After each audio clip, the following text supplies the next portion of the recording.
Remulla, Torre, posibleng bigyan ng bagong posisyon. O, naku, paano yan pagka ganyan na? Di ba? Simula po nung pinapakinggan ko yung interview o yung press conference po ni John Vic Remulla, wala naman ho akong naririnig, mga kababayan eh. Wala po akong naririnig na dahilan kung bakit sinibak si General Torre o kung bakit tinanggal sa pwesto si General Torre. No, wala. Tapos si General Torre hanggang ngayon ho tahimik, mga bossing. Sabi dito, kinukonsidera ni Pangulong Bongbong Marcos na italaga sa ibang posisyon. Oh. No, na italaga sa ibang posisyon ang sinibak na hepe ng Philippine National Police na si General Nicolas Torre III ayon kay Interior Secretary John Vic Remulla. Kung matatandaan nyo ho, nag-announce mga kababayan ng pagre-resign ito pong NBI Director na si Jaime Santiago. Naalala niyo po yun? Mukhang timing naman ito. Baka magulat yung mga DDS, ilagay bilang director si General Torre ho, mga bossing. Di ba? Oh. The President is considering him for another position in government. We will know soon if General Torre will accept. Ayan. Meron ng nakalatag. Naghihintay na lang ng kasagutan galing kay General Torre kung tatanggapin. Meron na. 'Di ba?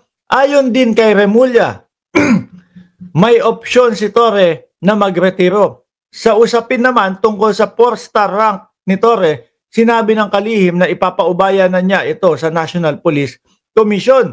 Noong Hunyo 2, itinalaga si Torre bilang ika-31 PNP chief at sinibak makalipas lamang ang mahigit 2 buwan na pwesto. Papalitan si Torre ni Lieutenant General Jose Melencio Nartates Jr. bilang pinuno ng pambansang kapulisan. Madaming nagtatanong, Mark, di ba maka-IME yung Nartates na yan? Yang PNP chief na yan?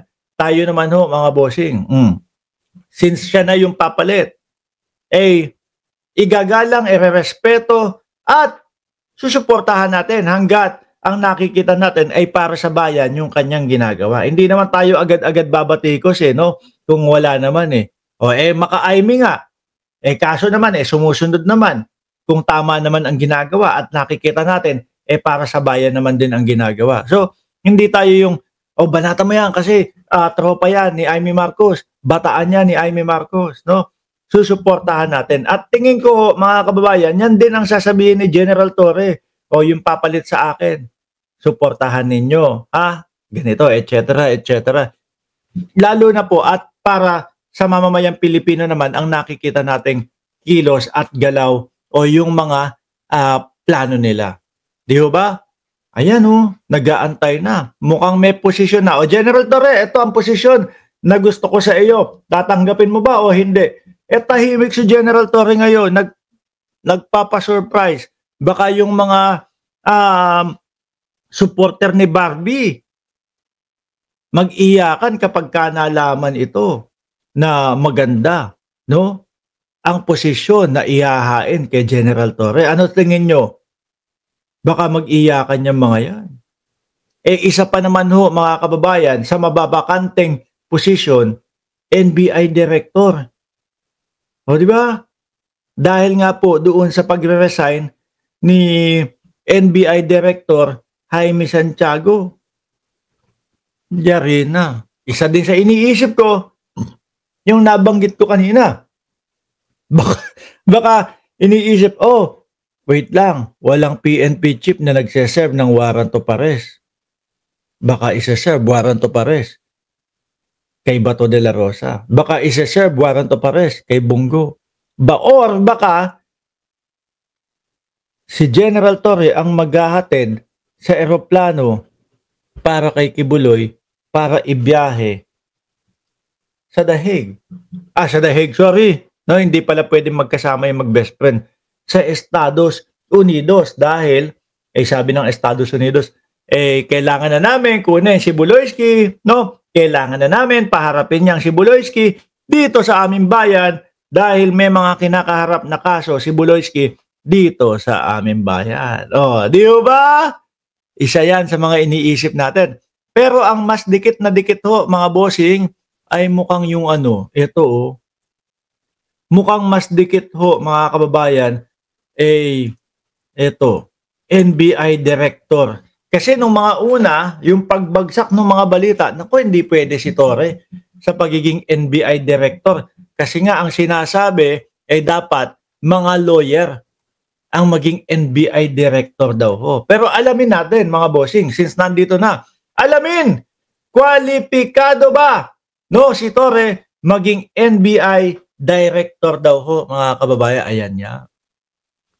Sabi dito, tila na sorpresa ang marami nang maiulat nitong Martes, Agosto 26, ang tungkol sa biglang pagsibak kay Police Major General Nicolas Torre III bilang hepe ng Philippine National Police. Nagulat to talaga.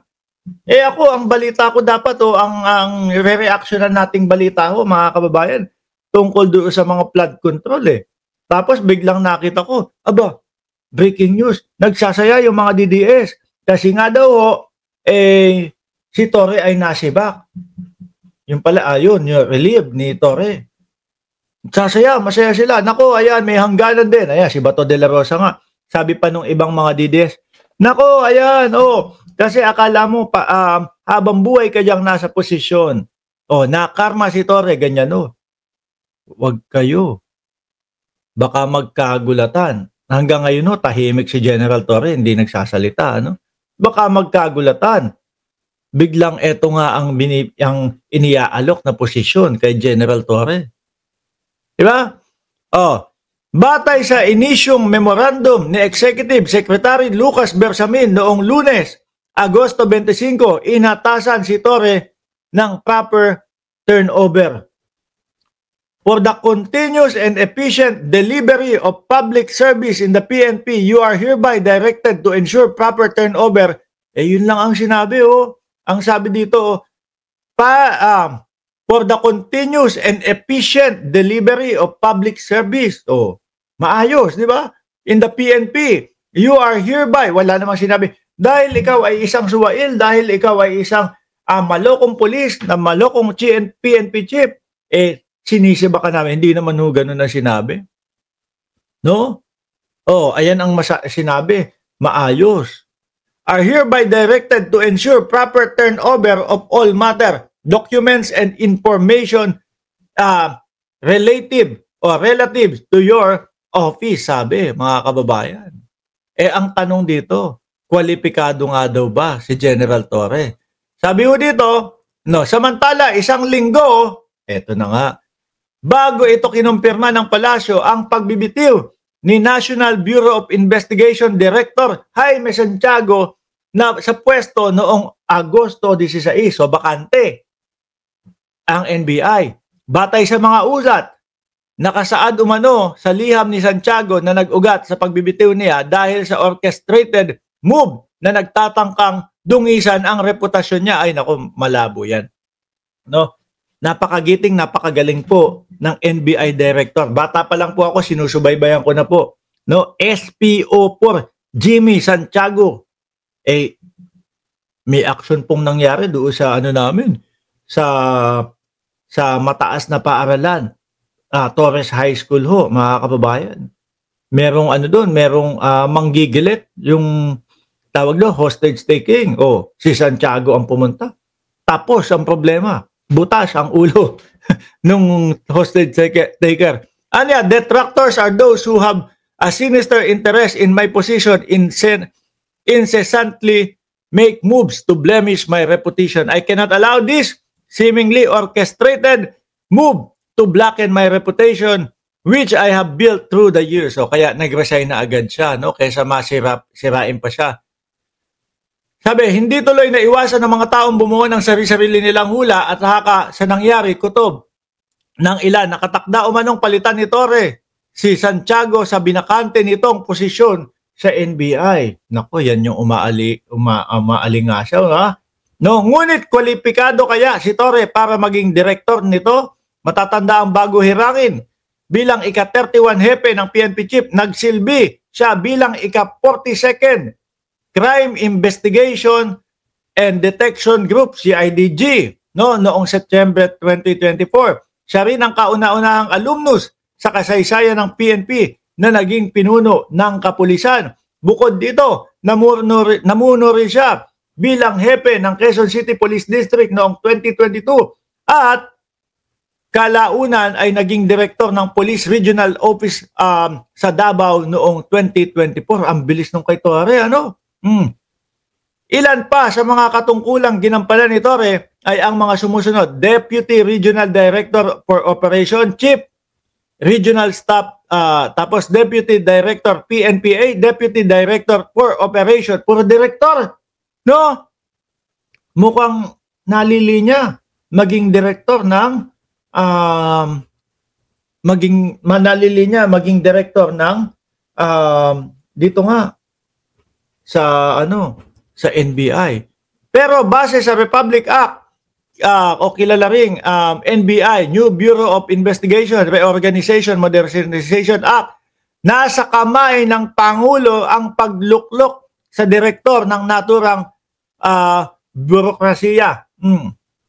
Si Pangulong Bongbong Marcos. Tapos marinig natin, meron ng inalok na posisyon kay Torre, ano na lang, hinihintay na lang ang sagot ni General Torre. Kung NBI director yan, wag ka na magpatumpik-tumpik kung posible at ubra ka naman dyan. Di ba, General Torre? Ayon pa rito, kinakailangan natural born citizen. Nakita nyo naman po si Torre, di ba? Si General, natural born citizen. Ang hihirangin direktor, kasapi rin siya dapat ng Philippine Bar at babad sa law practice ng hindi bababa sa 15 taon. Mukhang si Torre, kwalipikado doon. Mas mabuti kung mula sa hanay ng mga direktor sa chain of command ng NBI. Samantala, kung pagbabatayan ng mga ulat, walang anumang banggit tungkol sa pagkakaroon ni Torre ng law degree. Ngunit bago siya makatungtong ng PNPA, nakakuha siya ng 72 academic units sa Mapua University sa ilalim ng Electronic and Communication Engineering Program. Sabi ho dyan, mga ulat. Nako po, mukhang obra, mukhang posible at mukhang dyan mapupunta ang magiting na general. Anyway ho, mga kababayan, oras ko na pong huminto dito at babiyahin na kami, no? Papunta dyan sa Estados Unidos, no? Ihinto ko na yan. Surprise. Mamaya, bibigyan namin kayo ng update kung ano po yung magiging update dito kay General Torre, mga boss chief amo, sir. Muli ho, ako'y magpapaalam na. Paumanhin kung hindi tayo nakapag-shoutout ngayong umaga. Nababasa ko ang inyong mga komento dyan. Sinikap ko lang na wag nang basahin yung mga komento nyo upang sa ganun, tuloy-tuloy yung flow natin. Dahil ngayon po, kailangan ko nang pumunta. Kami, buong pamilya, no? Kailangan na naming bakasyon. Pero kahit nakabakasyon ho tayo, i-update namin kayo sa mga vlog. Muli po, maraming salamat and God bless po sa ating